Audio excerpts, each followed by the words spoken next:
Guys, you are currently watching a clip from our podcast, The Fellas. The full podcast is available exclusively on Spotify with video for free. So go ahead and follow us on Spotify. It actually helps us out more than you could imagine. You've gone down like this fashion route, right? Yeah. Is this like a conscious thing that you do? Because let's be honest, when I first like stumbled across your stuff, which was probably over like lockdown time, it was just you shirtless doing dances on TikTok, right? Like let's keep it up, like, serious here. That's what it was. And then all of a sudden, that's a nice way to put it. over like I would say maybe like the last year, maybe even shorter than that, at least from what I've seen, you sort of pivoted into like high fashion. Tried to, yeah. And it's worked out so far, right? Yeah, no, it's been. I think for the most part, everything that I've done in terms of social media and like.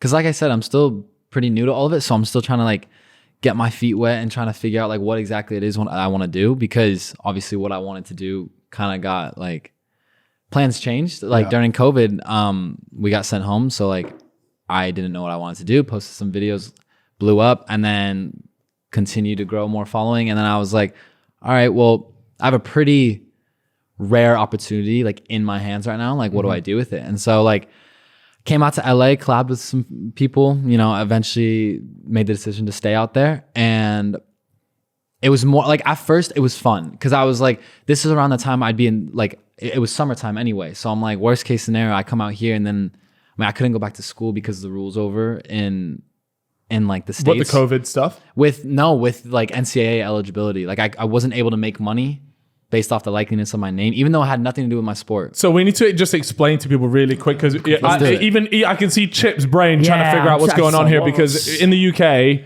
that will just mean absolute gibberish to people. Right. So first of all, you played college soccer. Do just want to give you guys the heads up that our amazing orange and black 165th floor tees are out now. You guys can go ahead and get them. There's a few left. Most have already gone. So make sure you head on over to the site, check them out, and enjoy, guys. Right? Yes. Is that right? And that was at Portland, University of right? Portland. Yeah. And so you played there. Is that they call it like D1, right? Division 1. Yeah. So you're like at the top, and that in the US, that's like the route into playing professional. Like in the UK, you don't play, like you would never go to university, right? Or like college, whatever. Yeah. And then that would never ever be the route. So it's super different the way it works over here. Like you would get scouted at like 8, and then you would just play in academies and come up that way. Yeah, see, that's where like I swear I was born in the wrong country, just due to the fact that I wanted like that to grow up like that. Like I would watch documentaries on kids like growing up in the academy, and so I was like, when I first started to kind of like take it, like to be fair, my whole life, like I grew up playing soccer and like other sports as well. But then it like early high school years were when I was like, okay, I'm really gonna like hone in on this, and like I want to like I don't really have anything else to fall back on. Mm-hmm. So that's when I started to take football, soccer more seriously, because I realized that it's what I wanted to do. But halfway through my high school years, I went to an academy, a bit later than people would do here, but I went to an academy when I was 15, and I played there for 3 years, like 2.5 technically, over at Real Salt Lake Academy. And so it was nice though, because it was cool, because I felt like I was getting the same treatment in a sense. Mm-hmm. I was like, look, it's not Manchester United Academy, but it's like, you know, well, they're an MLS side, right? Yeah, and like we would play these teams like. There's this thing called Dallas Cup over in the States, and like Arsenal, like U23s came over, and we played them. And to be fair, it was a really good game. Really? Yeah. And who won that one? They did 2-1. 2-1. 2-1. But it was a great game. That's pretty close. It was a great game. No, to be fair, and like it was scrappy. Like like we got in like a few fights. It was fun. Like we had to. It was like we've never. So it was very fun, and like growing up in that way, like I felt like I got a good like. I developed in the way that I saw fit. And when I was 17, I was actually offered a professional contract, but with who? I was offered a homegrown at RSL.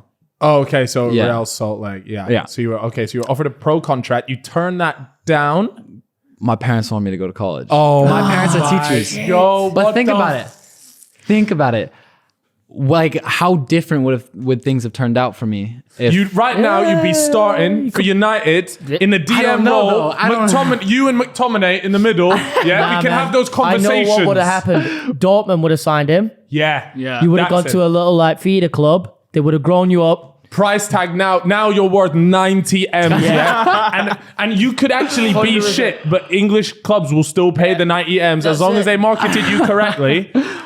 But now here you are on the fucking Fellas podcast. Yeah. So look, blame your parents for that. You have your, you know. I mean, it could have gone a whole different way. I could have been stuck at like, you know, Where is that? Where is Real It's in Utah. Yeah, I'm not trying to be stuck there. It was a great club, to be fair, and like they treated me amazingly. And I was like, look, I'm gonna do a year in college, like feel it out. And then COVID hit my first year, and then everything. Like both my parents are teachers, so that's why they stress like the importance of like education. Where did you go? They were like, just go for 1 year, like get that experience of playing with guys 3-4 years older than you, and then like you'll develop as a player like in college.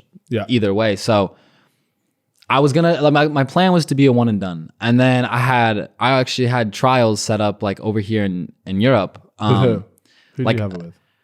Countries, not like teams exactly. Like I had an agent that I was talking to. He was like, there's a few teams in Denmark that have shown interest. There's a few teams like actually in Germany. Funny that you bring it up, but like I would have loved to play in Germany. Like because we played a lot of those teams growing up as well. Like we played Dortmund Academy. To be fair, they clapped us, bro. You would have, but we played Leverkusen and like Eintracht Frankfurt, and so like all those teams, which it was good, and like that would be awesome. But yeah, everything seemed to work out in a weird way. Yeah, I said things are going pretty well for you. Yeah, I like to think so as well. Yeah, in a different way. Looking back, right now, obviously, so to continue your like original point, because we went off a little bit, but you got sent home from college because of COVID, right? Yes. So, and then that's when the TikTok stuff all started to kick off. Yeah. And at some point, I guess you've gone, I'm gonna follow.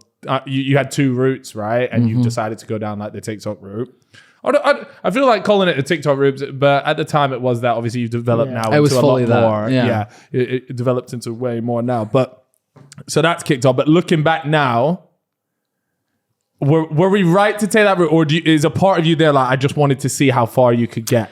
I mean, of course, there's a part of me that was like, man, I really wish I was stuck with it. But like, stuck with what at that point? At that point, like, I never knew when I was going to play again. Like, because of COVID, we like our season got canceled. Like, everything was shut down. Like, all my trials that were set up, like, travel was banned. And so I was like, realistically, like, I can sit at home and like a ball on a wall, just kind of like kick it against that. But that's all the action I was getting right at that point, like with soccer. So I was like, look, I'll stay sharp and like I'll work out and like do all these things to like stay ready. But like until I get that call, nothing. Like there was nothing going on for me. So I felt there was no harm in like posting a few videos. For sure.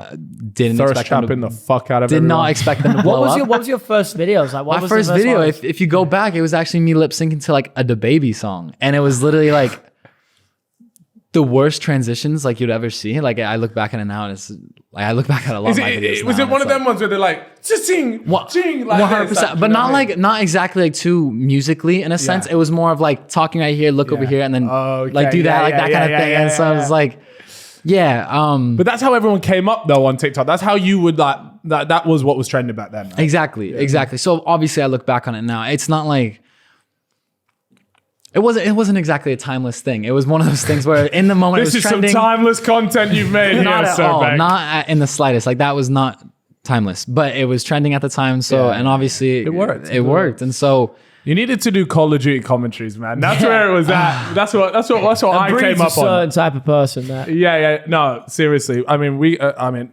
Did you do Call of Duty at any point? I did all sorts, bro. Skyrim gameplay videos. Just like me, I was like 16, squeaking over some Call of Duty gameplay. Yeah. Oh man, that was that's how we made it. I think our videos might be worse. Yeah, way worse, bro. If you think whatever you did bad, but the thing is, I would argue mine were timeless.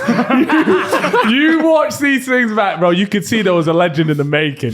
Yeah, you could see this 16-year-old kid had a twinkle in his eye. Yeah, he was ready for the big time. Go ahead. What you saying? What was it like that you guys did growing up? Like not growing up. But no, we made FIFA videos. So we made like FIFA career mode videos. That was what you mainly did. And like unpacking stuff. Yeah, bro. We did packs. But we were just squeakers, like just to be fair, those are timeless. Like if I were to start streaming, like I would love to do like some kind of FIFA unpacking thing. Yeah. Yeah. Pack openings are part of like YouTube heritage. Like, Yeah, in the 100%. UK, it's like That what will never people go out of grew date. up on. Like, No. yeah. To this So- day, people are still doing like trending videos about it. So Yeah. it's like, So that was it for us anyway. And then from there, sort of just moved into. Then we started making like real life football videos. So there was a time you probably watched a few of them, but they were like YouTube crossbar challenges, like all these football challenge videos, which are now, by the way, sitting on like 15, 20 million views. Yeah, Like it was so normal many back then bangers. for them to just bang. But those are like classics now as well. They've gone and like it's like I don't know what you would call it, like an archive, like a YouTube Hall of Fame. Those fucking videos are sat in there. yeah. So it's pretty cool. But Is it your most viewed video? Crossbar challenges. Yeah. So yeah, they were like crossbar challenges. I did one where you guys won't have this because in the US you don't have like a school uniform, do you? Some schools, yeah, Some like private schools do. Okay, right. Yeah, but for the most part, you guys just wear what you want, right, to school. I never went to a private school, so yeah, like So you just wear what you want. Yeah. So in the UK, like everyone has a school uniform, right. and you would have to wear like smart shoes. So my awful. most viewed video, and everyone would have a different type of shoe. Yeah. Can you pull up the Wallabies? Yeah. Are you talking about everyone My changed school- shoe? Yeah. So what I do is for this video, I lined up all the different type of school shoe. Right? Okay. And everyone would play football during break. Like that was it, and it was always it got heated, right? But there was always a certain type of shoe that if a guy was wearing them, at school lunch he was. It was like Black Air Force type. Yeah. You know it's gonna be serious. like a 99 curve See them? type beat. 99 curve. Those were 99 crazy. curve, 99 power. Those were crazy, man. You don't understand. If a Donny rocks up in those, It's over. you're done. Yeah, you're if done you out. can get him on your team, you've won. So a couple of people, and then for over summer holidays, I'll beg my mum, can I get a pair of those? But I was never good enough to wear them, so I knew I was always a bit fraudulent when I wore them in school, man.